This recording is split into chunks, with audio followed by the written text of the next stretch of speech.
दोस्तों मैं अगर आलस करता हूं तो मेरे वॉलेट में जो भी सबसे बड़ी नोट होती है मैं उसे फाड़ देता हूं और इस टेक्निक ने मेरे अंदर का आलस लिटरली खत्म कर दिया है। And I can bet on this कि जो भी 3 स्टेप्स ने मेरा आलस 100% खत्म कर दिया है वो अगर आप फॉलो करोगे तो आप कभी भी अलार्म बजते ही स्नूज का बटन नहीं दबाओगे, आज का काम कभी भी कल पर डालने की हिम्मत तक नहीं करोगे। बिकॉज ये स्टेप्स ही मैंने ऐसे डिजाइन किए हैं कि आप अपने काम को ना करने की गुस्ताखी कर ही नहीं सकते और इसको फॉलो करने के बाद भी आपका आलस नहीं गया। फैक्ट पड़ा था जो कि सुन के मेरी फट गई। According to the research 800 crore लोगों की पॉपुलेशन में से 750 करोड़ लोगों को हर रोज करोड़ों रुपए कमाने वाले आइडियाज आते हैं। इसके बावजूद इस दुनिया में 2668 बिलियनियर्स है और 1.5 करोड़ मिलियनियर्स है और बाकी लोग यहाँ तक नहीं पहुंच पाते सिर्फ और सिर्फ आलस करने के उनकी इस आदत की वजह से। यार आप खुद ही सोचो ना कि दिन भर में आप कितनी चीजों में आलस करते हो कि अभी नहीं बाद में करूंगा, आज नहीं कल करूंगा, 5 मिनट और सो लेता हूं वगैरह वगैरह। और इसीलिए मैंने सोचा कि यार ये 3 टेक्निक मुझे आपके साथ शेयर करनी ही चाहिए जो आपकी इस आदत को जड़ से हटा दे। सिर्फ एक रिक्वेस्ट है कि हर एक स्टेप को कंप्लीट देखना और समझना और अपने उन आलसी दोस्तों के साथ भी इसे शेयर जरूर करना।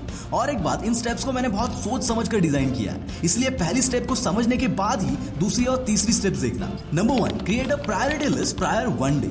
दोस्तों जब आपके पास करने के लिए बहुत सारी चीजें होती है ना तब आप बहुत कुछ चीजें मिस कर देते हो। बहुत बार होता है ना कि यार हमें याद ही नहीं आता कि हमें अब करना क्या है, हालांकि बहुत सारे काम पेंडिंग होते हैं पर एन वक्त पे कुछ भी याद नहीं आता।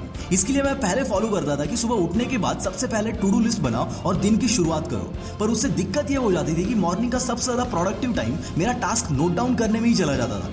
और इसको अवॉइड करने के लिए मैंने इसमें एक छोटा सा चेंज किया कि जो लिस्ट मैं मॉर्निंग में बनाता था उसे मैं पहले दिन रात को सोने से पहले ही बना के रखने लगा, और वो भी प्रायोरिटी वाइज कि कौन सा काम कब करना है। इसको मैं प्रायोरिटी लिस्ट बोलता हूँ। इससे होता यह है कि जब भी मैं सुबह उठता हूँ मेरे सामने प्रायोरिटी लिस्ट होती है और बिना कुछ सोचे समझे मैं बस शुरू हो जाता हूँ and it help me a lot. Number 2, create a deadline to all the task. दोस्तों गवर्नमेंट ऑफिस में कभी कोई काम आपका टाइम पर हुआ है? बॉस मेरा तो नहीं हुआ और उसका मेजर रीजन होता है कि उनके पास कोई भी डेडलाइन ही नहीं होती। इसके लिए कभी भी वो लोग टाइम पे कोई भी काम नहीं कर पाते। इसका उल्टा प्राइवेट सेक्टर में आपके हर काम को डेडलाइन होती है, जिसकी वजह से झक मार के आपको उस काम को डेडलाइन से पहले कंप्लीट करना ही होता है और वो काम कंप्लीट होता भी है। और यही गवर्नमेंट ऑफिस सिंड्रोम हमारे डे टू डे लाइफ में भी होता है। हम डिसाइड तो बहुत कुछ कर लेते हैं कि भाई मैं ऐसी बॉडी बनाऊंगा, मैं इतना कमाऊंगा, मैं उतना कमाऊंगा, या फिर मैं ये करूंगा, मैं वो करूंगा, लेकिन वो चीजें कभी भी रियलिटी में नहीं आ पाती बिकॉज उसको कब तक रियलिटी में लाना है उसका कोई डेट ही नहीं हमारे पास होता और हम कछुए के स्पीड में उसे करते रहते हैं। इसलिए डेडलाइन इज मस्ट। इसके बिना किसी भी काम को शुरू ही मत करो। अब आप बोलोगे कि भाई अगर डेडलाइन भी मिस हो गई तो, और इसके लिए 3rd स्टेप में ऐसा सोल्यूशन बताया कि आप चाहकर भी किसी भी डेडलाइन को मिस नहीं कर पाओगे। दोस्तों जीरो से हीरो बनने की इस जर्नी में आपका self discipline is like your petrol. जैसे कि बिना पेट्रोल की गाड़ी नहीं चलेगी, बिल्कुल वैसे ही बिना सेल्फ डिसिप्लिन के आप कहीं पर भी आगे नहीं बढ़ोगे। अगर आप सेल्फ डिसिप्लिन के पावर को समझना चाहते हो और उसे अपने लाइफ में इंप्लीमेंट करना चाहते हो तो आप the power of self discipline इस बुक को पढ़ सकते हो। Number 3, punish yourself. दोस्तों डर इंसान से वो कराता है जिसकी वो खुद से कभी उम्मीद भी नहीं रखता, पर इसी डर को अगर आप सही तरीके से सही जगह पर यूज करोगे तो आई कैन गारंटी यू कि आप कभी भी अपने आज के काम को कल पर नहीं डालोगे।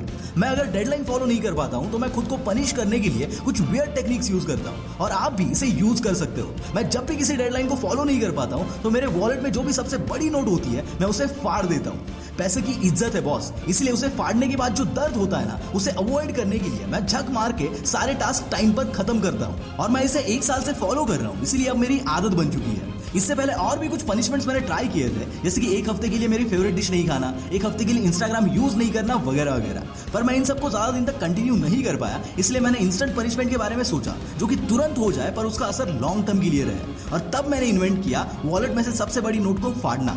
मैं इसको इंस्टेंट पनिशमेंट बोलता हूँ and it really help me. दोस्तों आप क्या चीजों में आलस करते हो कमेंट्स में बताओ, और चलो एक दूसरे की हेल्प करते हैं इंस्टेंट पनिशमेंट और क्या क्या हो सकती है ये डिसाइड करने के लिए। आई एम श्योर आपके दिमाग में बहुत सारे अजीबोगरीब मेथड्स होंगे, तो यार उससे बाकियों के साथ भी शेयर करो, कमेंट करो। See you in the next video.